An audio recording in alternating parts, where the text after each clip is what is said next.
In this lesson, we'll cover annotating our drafting views. So we've created drafting views full of detail. This one we're looking at now is a drafting view where we've actually drawn all of the lines in the detail model. So all of those were created, the lines, the curves, the arcs, and the circles. But what I've done is I've copied the model from the left over to the right so we can add annotation to it.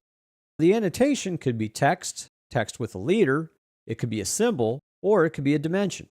And to enter in any of this annotation, let's go to the Annotate tab on your ribbon. And once on the Annotate tab, all of your dimensions can be placed from the Dimension panel on the left. Text can be placed from the Text panel in the middle, and symbols all the way on the right.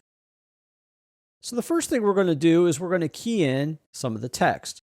But before I do that, let's look at the settings of the existing text.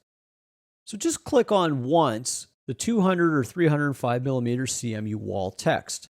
In the properties on the left, I can see the text style is a 3/32 inch Arial text style.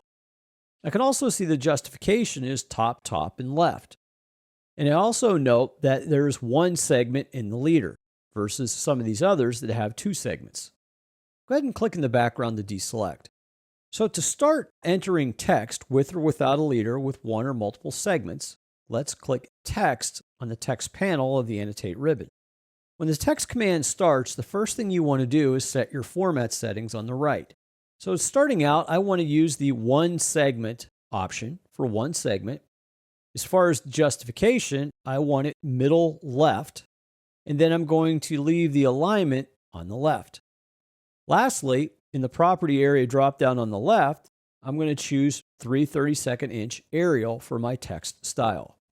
Now I'm ready to start keying in my text. Now the first thing you're going to want to click is the point of where the arrowhead is at. So that arrowhead is going to be on the right side of the wall. So I'll simply left click, start to drag my mouse to the right, click again, and now Revit is going to ask me to key in my text. Now you can key in the exact text as you see it on the screen, or you can key in whatever you want for this example. I'm going to key in the CMU text for this actual line. Now if you hit the enter key once, it returns the carriage, so you can start typing another line, still tied to the same leader. When you're done with this actual leader in text, click Modify in the upper left. If you were to click the actual Escape key, that cancels the command, so you don't use Escape. Now, one thing I want you to note, if you look at our leader and you look at their leader that's currently in the model, their leader they actually drew with lines. So it's all independent lines. So you could do that if you wanted and use that as your arrowhead, or you could use the included arrowheads that come with the actual text command. If you use these arrowheads with the text command, as you increase or decrease the scale of your view, that arrowhead will size appropriately. Now you can continue to add text as well. Maybe I want to add a 2-segment text line for the 100 concrete slab. So let's go back to text again. This time I'm going to choose 2 segments. I'm going to leave everything else in the format panel set the same. And my property for my text type is still 3/32 of an inch. So now I can zoom in and click where the arrow is going to be, drag up where I want the first bend, click, drag again for the second segment, click, and now type in the text for this actual leader. And again, I could type this in as I see it, or I could type other text if you want. When you're done, hit the Modify button in the upper left. And now you've keyed in that text. You can always go back and change the text. You can change the properties of the text just by clicking on it. Now, let's say we want to add dimensions. We have a dimension across the bottom in the lower left of 1372. If you single click on that dimension, I can see it uses a specific style with 3/32 inch Arial font or text. So click in the background to deselect anything. Now, let's add a dimension.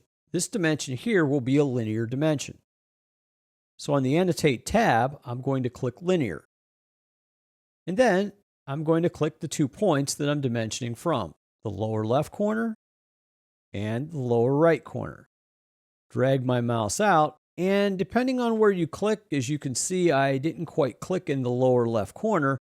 I don't have the exact right dimension. Same thing with the lower right.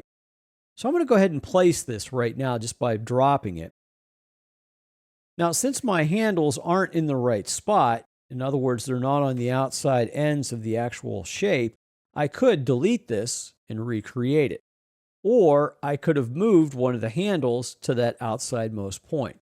So this is a good example of when you're dimensioning, depending on the level of detail in your detailed drawing, you may want to zoom in to make sure you accurately grab the correct point that you're looking at for this dimension. And then I can drop the dimension, and now that dimension is placed. To end the dimension command, simply click Modify. So as a review, in this lesson, we looked at annotating our drafting detail views. We talked about the different types of annotation: text, dimensions, and symbols. We first started out by looking at some of the text and dimensions that already exist. We looked at the actual fonts that are used, the text style, the text size. We looked at the orientation or the justification of arrows or the segments of arrows for our text. We then placed text, one element with a single segment arrow and a second one with a multiple segment arrow. And lastly, we added a linear dimension to our model.